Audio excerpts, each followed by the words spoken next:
आइए आइए, भोला की मशहूर पानी पूरी खाइए, खट्टी मीठी तीखी।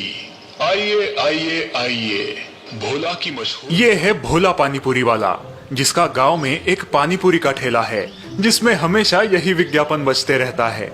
शाम के वक्त भोला के ठेले पर बहुत भीड़ रहती है। भैया मुझे तीखी, मुझे मीडियम और मुझे मीठी।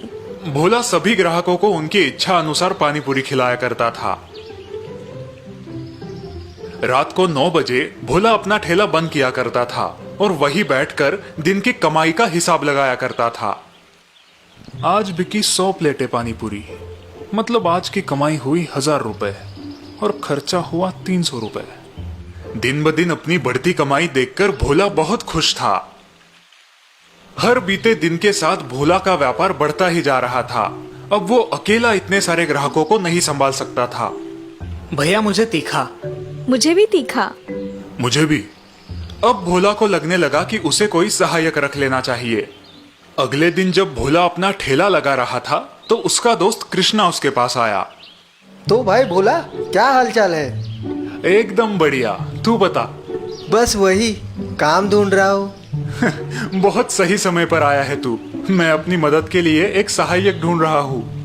अरे वाह, तो मैं हूँ ना तेरा सहायक।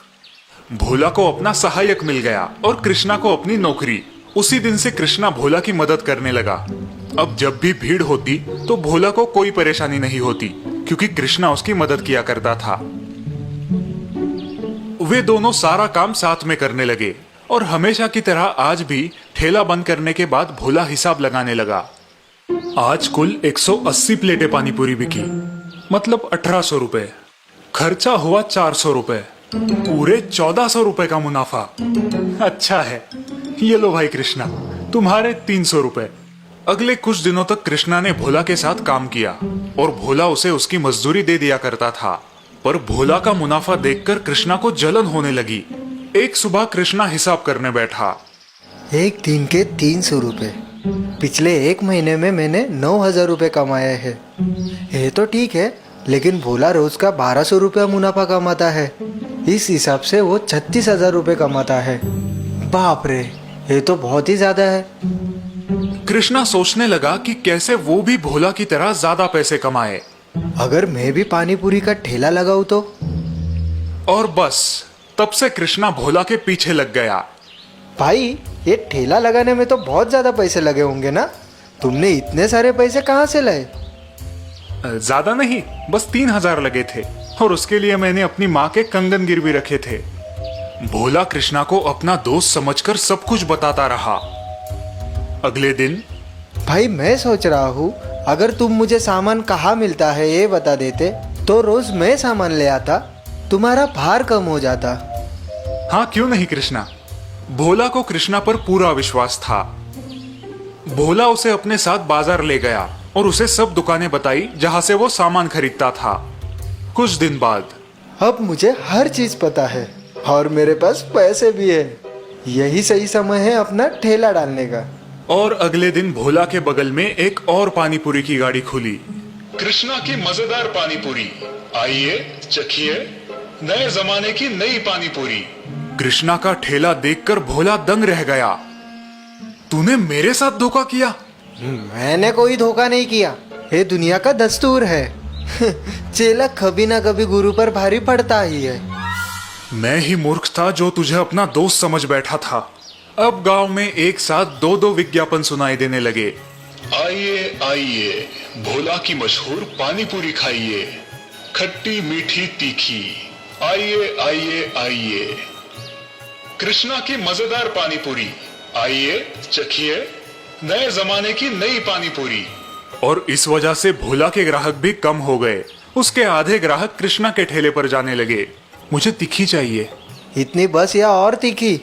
और बेचारा भोला ऐसी परिस्थिति में था कि वो कुछ नहीं कर सकता था, क्योंकि भोला ने खुद आस्तीन में सांप पाला था।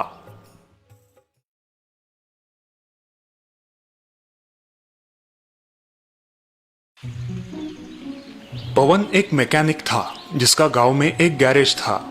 गांव के सभी लोग पवन के पास ही गाड़ियां बनाने आते थे। पवन पढ़ा लिखा नहीं था।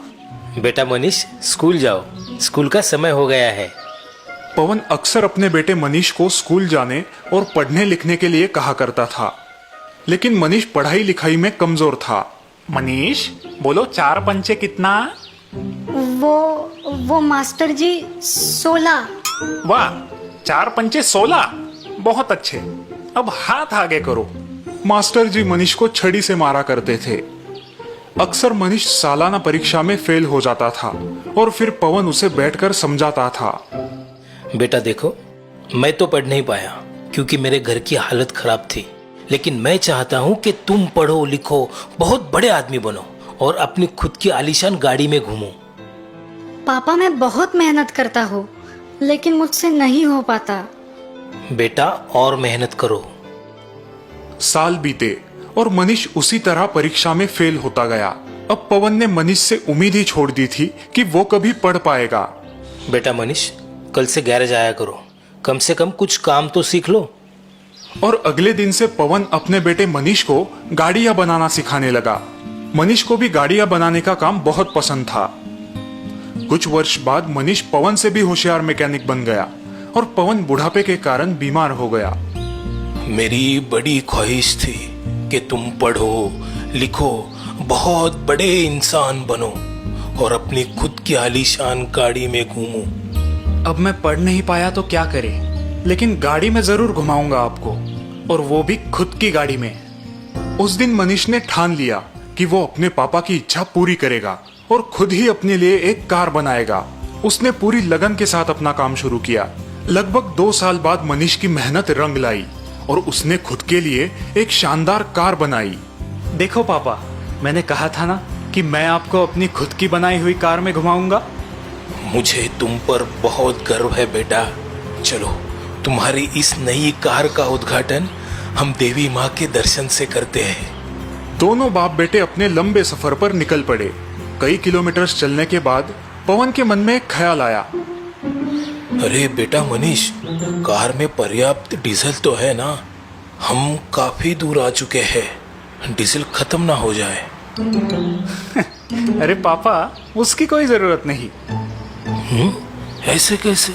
भला बिना तेल के कोई कार कैसे चलेगी? हाँ पापा, चल सकती है, ये बिल्कुल मुमकिन है। बेटा, मेरे इतने साल का तजुर्बा कहता है कि बिना तेल के कोई कार कभी नहीं चलेगी। पापा, आपको मेरी बात पे यकीन नहीं हो रहा ना? रुकिए, आपको अभी यकीन दिलाता हूँ। ऐसा कहकर मनीष ने तुरंत कार रोक दी। वे दोनों कार से बाहर आए। पवन कार की जांच करने लगा। तभी उसने पाया कि कार में ईंधन के लिए कोई टैंक मौजूद ही नहीं है। अरे, ये कैसे संभव है? इस कार में तो तेल की टंकी ही नहीं है। क्यों पापा, कहा था ना मैंने, इस कार में तेल की कोई जरूरत नहीं। ये कार सौर ऊर्जा से चलती है। ये बात सुनकर पवन हैरान रह जाता है। उसकी आंखों में खुशी के आंसू आते हैं। मनीष का पूरा बचपन उसकी आंखों के सामने आ जाता है। मुझे माफ कर दो बेटा, मैं गलत था। तुमने एक ऐसा आविष्कार किया है जो आज तक कोई पढ़ा लिखा नहीं कर सका। मुझे तुम पर नाज है। सच में तुम्हारी ये कार कोई मामूली कार नहीं है, ये एक जादुई कार है।